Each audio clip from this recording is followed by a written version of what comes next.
have somebody help us and benefit, but then we don't want to help others. Opportunity too, and it just kind of goes on and on. And it's one of those things where, as a believer, we need to be focused on why we're doing what we're doing.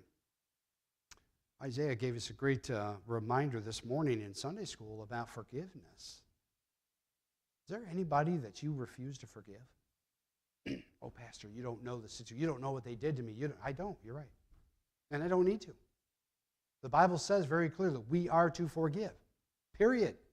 Just like Christ forgave us. Will it take some work? Might it be hard? Oh, probably. Especially for some things.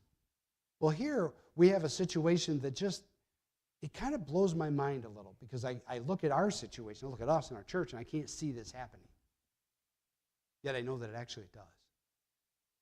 So let's go a little further. We've got the situation explained, but how about attacks from within the church today? What does that look like? Throw out some ideas. This is really a scary time. When Pastor, I'm not supposed to ask you for input on things like this, right? Throw out some ideas. What does it look like when there's problems within the church? Gossip? What else? Grumbling. Gossip, grumbling. Attendance kind of goes down. How about do it my way? How about a pastor who says, my way or the highway? That happens. There's a lot of ways that problems come into the local church. Unfortunately, there are often ways that we don't even think about sometimes. We just open our mouth and we spew it out and then maybe regret it later, but we've done it. And then other times it's very planned. It's very intentional. Well, I don't agree with that doctrine, and I'm going to get people to follow me because I think I'm right. When you think about this whole process and you think about the potential for problems in our church, and it's there, all right, how do we respond? What do we do? How do we battle? We're looking at an expansion. We would love to be able to build that addition, that gym, and expand. What an opportunity for Satan to get his hooks in us and begin to tear us apart. And just, cause all kinds of trouble. Think of this. Well, I want it to be 90 feet long, not 70. I want a full basketball court. And I want. There's opportunity. And then how about somebody who says, well, this is going to be our ruin. We just can't possibly do this. It's going to change who we are. Could if we're not very careful, right? There's all kinds of things that come up into this idea of problems within the church. How do we resolve these things? How are we careful about it? Well, guess what? Nehemiah gives us a great example. Look, please, verse 6. And I became very angry. Great example, right? And I became very angry when I heard their outcry in these words. Most of us who have any trouble with anger, I am one, need to do the next thing. After serious thought. Do we need to be angry at sin? Well, yeah, we're supposed to actually. Righteous anger is the idea of being angry at sin. But so often we carry it over to the sinner. We make it personal. And we're just right after him. I do not appreciate some of the stances that our governor has taken. For example, supporting abortion so wholeheartedly. But if I start to think of her as such evil, wicked person and make it personal, I'm not doing this. Instead, what I'm doing is doing something that is more of a vendetta kind of mindset. Instead of, God, you know her heart. She needs you. Open her heart to you. It's easy. You get into the politics, it's easy to start throwing things around and really getting really worked up. So Nehemiah gets angry at what's going on, what these guys are doing to one another, and he says, after serious thought. That's all he says. But what's his pattern, Ben? When he faces a problem, What's his pattern? Pray. Again and again and again, we find Nehemiah praying. I believe that was part of his after serious thought. I have walked around here sometimes, around the pews, praying for you guys. Something will come into my mind. I'll be thinking about it, and next thing I know, I'm talking to God about it. By the way, talking to yourself is not talking to yourself. It's consulting with yourself. Just puts on a good twist. And you're walking around and you're talking out loud. If somebody came in, they'd kind of wonder what I was doing. And often what I'm doing is literally praying out loud to God. I don't understand why this is going this way. What should I do? Lord, I don't understand how this is. What is it that this church, so the leaders say, this isn't important, we can do this. And we look at it and say, no, I think that is important. I have good friends that have gone into more of a Presbyterian church, and they have no problem baptizing babies. I do. I have a problem with that. I don't see it. It's not biblical. All right? So for me, that's one of those things that, but are they still friends? Absolutely. I have a good friend who was the best man at my wedding, who was in a Protestant church, or in a Presbyterian church. And so am I going to say, oh, well, no more No. We have to work through this the right way. When you and I get to this, we're seeing that Nehemiah says outright, this is wrong. Look with me again. You're down there in verse 6. He says, in chapter 5, sorry, I jumped over to 6. And I became very angry when I heard their outcry in these words. After serious thought, I rebuked the nobles and rulers. Where does he start? With the leaders. Okay? I rebuked the nobles and rulers and said to them, each of you is exacting usury from his brother. Do you know what usury is? It's basically that idea of interest. I was looking this up, kind of going through it a little bit. And it's that idea, the usury idea is one that your goal is making money off this situation. It's not just adding a little bit here and there. No, this is like, ooh, I've got an opportunity. I'm gonna really use it. I'm gonna gain out of this, all right? I said to them, according to our ability, we have redeemed our Jewish brethren who were sold to the nations. What is that? Read it again. It's actually really clear. Nehemiah and others have gone and found Jewish individuals who had been sold into slavery. Does this sound familiar? Like this morning, talking about Joseph? Sold into slavery to pagan nations around them. And they went and they bought them back as they could. Then we find, he says here, now indeed, will you even sell your brethren, or should they be sold to us? What's their response? Nada. They were silenced. I don't have time to go back and show this again, but we've already talked about this. God has been at work in the people there in Jerusalem, even when he was at work in Nehemiah's heart back in the palace in Shushan.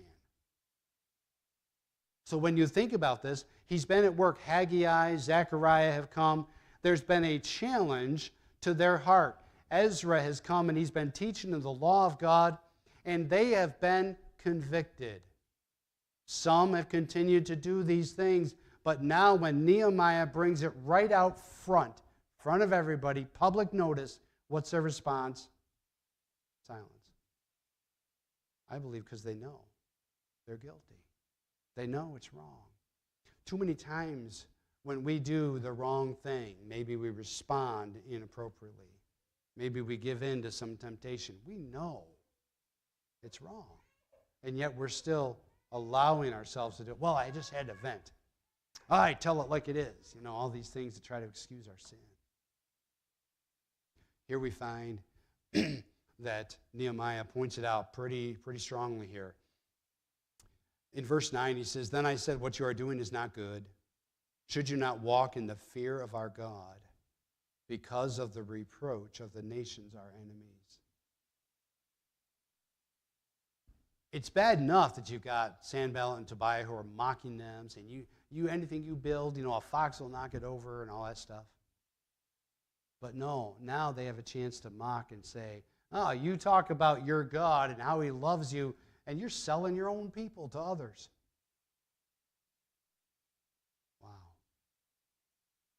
So let me ask you this.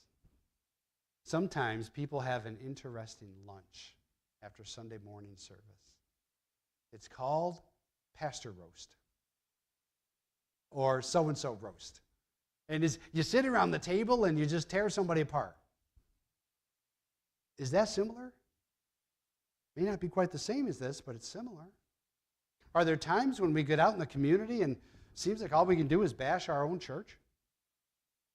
Our church people, our leaders? By the way, I'm far from perfect. If I've done something wrong, come and tell me. You know, sometimes I need that. I've needed it on the softball field before. But sometimes I need somebody to just say, this isn't right. You shouldn't be doing this. Now, Nehemiah, he has approached the leaders. He has also made this public. He has explained exactly what's going on. In verse 10, he even says, I also, with my brethren and my servants, am lending them money and grain. Please let us stop this usury. So it's kind of like these individuals that are hurting, they've come over to this guy, and he says, sure, no problem. Just realize you're going to pay me back this much interest. Or, I need a good worker in my garden so your son can come work for me. Oh, you know what, that house? Yeah, that's a pretty good house. I think we'll put that into the deal. But over here, you've got Nehemiah and others who are just lending the money to try to help out. Hoping that someday, sure, they're going to pay him back, but they're just trying to help. They're trying to do what's right. So you come back to the passage here, verse 11. Here's the plan. The plan of attack. Restore. Restore now to them even this day their lands, their vineyards, their olive groves, and their houses. Notice what they took. It's all good stuff. It's all stuff that they could use. All right. Also, 100th of the money and the grain, the new wine and the oil that you have charged them. Wow. Rubber meets the road. They're going to have to give back. Are they going to do it? Verse 12, so they said, we will restore it, and will require nothing from them, and will do as you say. You don't realize the magnitude of that statement. These are the powerful people in Judah. These people that are agreeing to do this are the people that have the money to have required these things in the first place and to have other people come to them.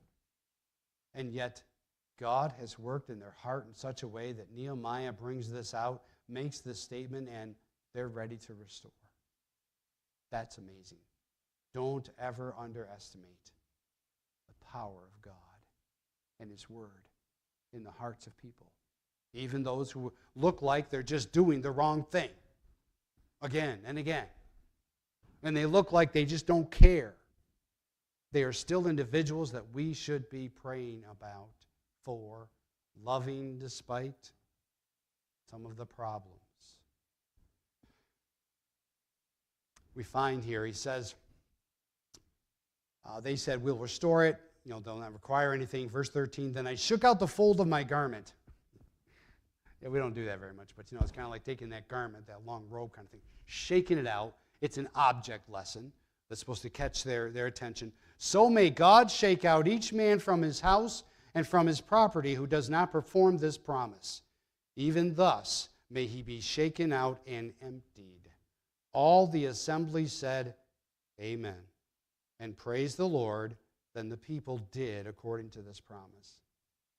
I am amazed at verses 1 through 13, especially 6 through 13, because what a response. This is what it's supposed to look like. We do sin, we shouldn't. We do things that are wrong at times, and when we are confronted, may we be like them and say, yes, I was wrong. Yes, I'm going to do what's right. Yes, Lord, forgive me. We come to verse 14. Moreover, from the time that I was appointed to be their governor in the land of Judah, from the 20th year until the 32nd year, so 12 years he's already been here, of King Artaxerxes, 12 years, neither I nor my brothers ate the governor's provisions. What the governor said they could have. But the former governors who were before me And by the way, where would they get those provisions? From the people, all right? Were before me laid burdens on the people, took from them the bread and wine, besides 40 shekels of silver. Yes, even their servants bore rule over the people, but I did not do so because of the fear of God. What is the fear of God? You think about this for a moment, and we have different responses. I ran out of normal paper, and I used the thick stuff, and I can't get it apart. There we are. All right. When you think about this fear of God here, Deuteronomy 13:4 says this: "You shall walk after the Lord your God and fear him, and keep his commandments, and obey his voice. You shall serve him and hold fast to him." Years later, David would say in Psalm 119:63, "I am a companion of all who fear you, and of those who keep your precepts." Solomon in Ecclesiastes 12:13, "Let us hear the conclusion of the whole matter. Fear God and keep his commandments, for this is man's all." What does it sound like fearing God is? It's loving him, it's holding dear to him, but it's also obeying him, doing what's right. Verse 15, he talks about what had happened before and how he's not doing that. Verse 16, "Indeed, I also continued the work on this wall. We did not buy any land." He had opportunity to buy up land at low prices so they would have money to get their grain, but he didn't do it. "I didn't buy any land. All my servants were gathered there for the work, and at my table were 150 Jews and rulers, besides those who came to us from the nations around us." You know what that means, at my table? He fed them. That's a lot of people. And he bore the cost. He fed them. All right? Now that which was prepared daily was 1 ox, 6 choice sheep. Also fowl were prepared for me once every 10 days, in abundance of all kinds of wine.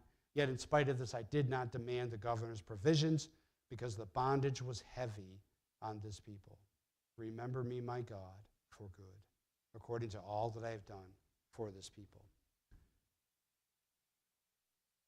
One of the worst things in local churches is when there's division, when there's strife.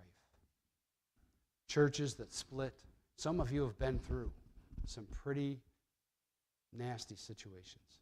It hurts. The people on the outside look at it and they say, "Wow, what is wrong with them? They say this, but they do this." Nehemiah has given us a great example. It isn't turn away, ignore it, sweep it under the rug. Instead, it is to respond that sin is sin. Sin is an attack on God, his character, and what he has said to do. When we view it that way, our focus is where it should be. We are trusting that God is right. And we're then trusting that he will help us do right, which may mean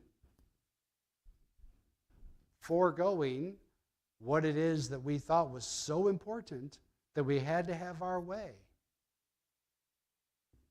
No, we can't have those kind of air conditioning. We got to have the window units. We didn't have anybody say that, by the way. No, that rug's got to be. There's money that was given for a carpet. We've been waiting because of the expansion stuff and everything. But do you realize that in some churches that's a big deal?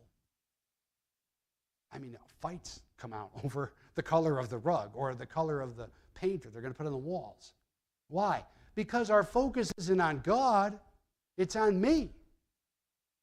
It's on what I want to do.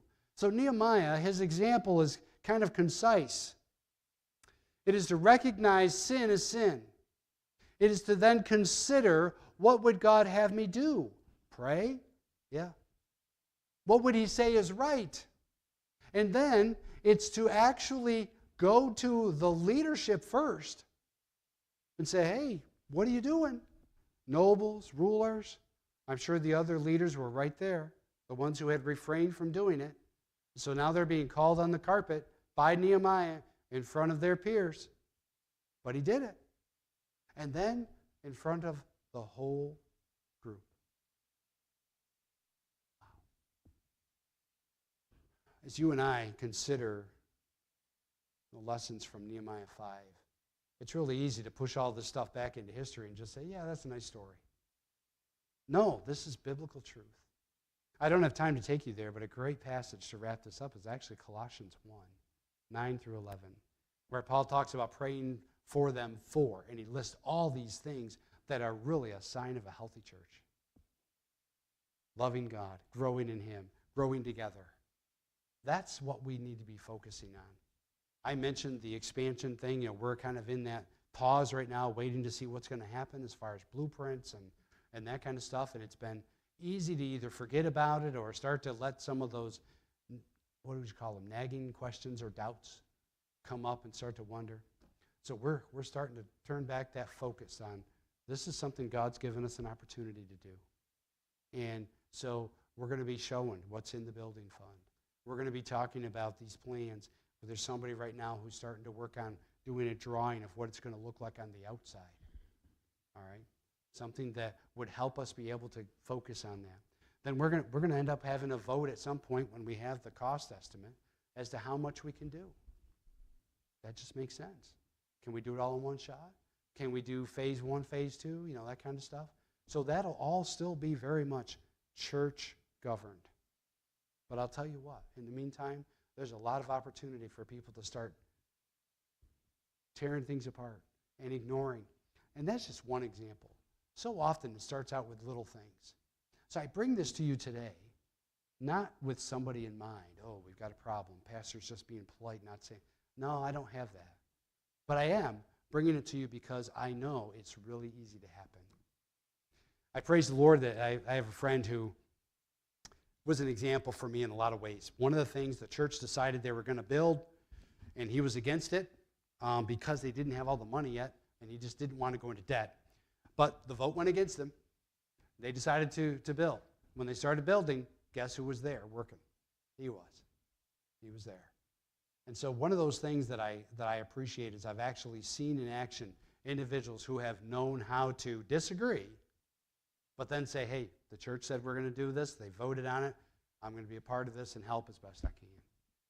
That's just one example. There are a lot of others that we can have. One of the things that I appreciate about you, we have not had to, search and twist the arms to fill positions. Teachers, we're looking at having a 4 and 5 class again, hoping to do that. And so we're going to need another teacher. And I believe we'll find somebody from our midst that says, you know what, I think maybe I can do that. It's one of those things where there's churches where that's really hard. There's churches where every election is just a battle. And you're just like, oh my word. That's not so here. Thank you so much. Please don't get afraid that I'm hiding something on you here right, from talking about this. This is just what was next in Nehemiah 5. Next we go to Nehemiah 6. And we get into some other things that I think will be a blessing to look at. So let me at least publicly say thank you for your part in this church ministry. If there's anybody that wants to help with that fall picnic, let me know if there's something you'd like to help coordinate. We'll see what we can do with that. I'm wrapping things up in a hurry, and I'd like Pastor Matt Bowen, if you would close us in prayer, Matt. It's good to have you guys here. There's a mic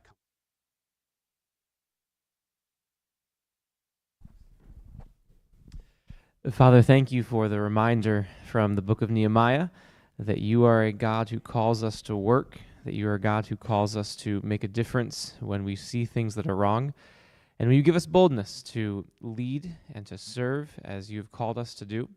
Thank you for the example that Nehemiah left us, which is a reminder of even how Christ lived, how he used his position, not for himself, but to serve, and will you give us that servant mindset as we go. Thank you for serving us, for your death, burial, resurrection on the cross, which ultimately served and saved us, and may we demonstrate that service to others. Thank you for the time in the Word and the time to worship. In Jesus' name, amen.